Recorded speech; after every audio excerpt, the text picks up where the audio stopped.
Thank you for coming back and viewing this second video that we have in this journey of 30 days of prayer and fasting that we're on here in the month of January. And let me just encourage you again, just keep with it. In fact, I'm going to believe that some of you are even seeing the results already. I believe your sensitivity level to God will begin to be more and more sensitized, and I believe that your prayer endurance will rise a little bit. There's just all kinds of things that will happen when we begin to focus and make up our minds that we're going to do something that is just a little bit extraordinary.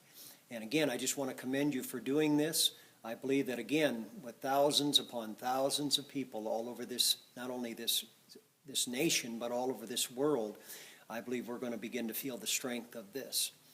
This time I would like to talk about different types of fasts and what they actually mean. And I'm going to divide this into three different categories. The first one I would talk about would be the partial fast.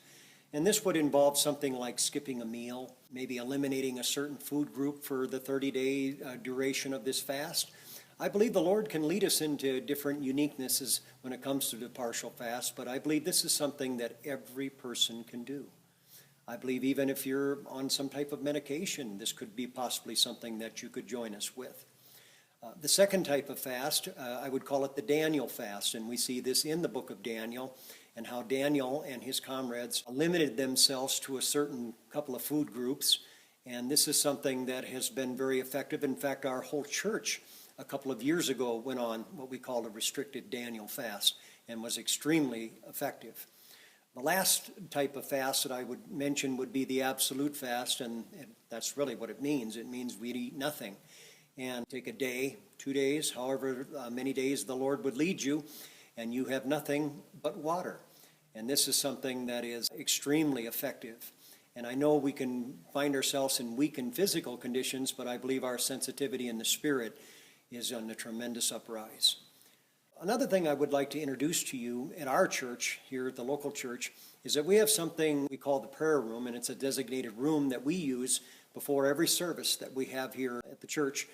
And sometimes an hour, sometimes 45 minutes before the church service actually begins out here in the sanctuary, we have a group of people that meet in that prayer room.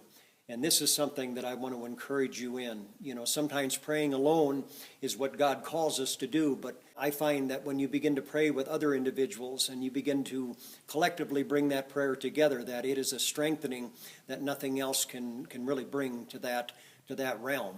And so here at the church, we have a designated room that we use, and I just would like to entitle this as the Prayer Room Advantage.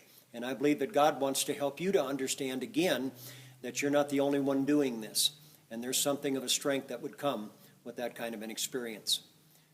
Kind of a homework assignment I would give you, it would be in the book of Acts in chapter number 12. And what you're going to find is you're going to find a time when the church began to focus on prayer for an individual named Peter.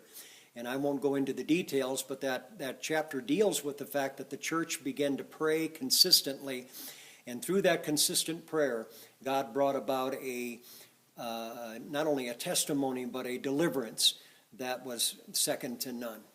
And again, I encourage you, and I believe that the Lord's going to have us to have testimonies just like this in the next coming weeks.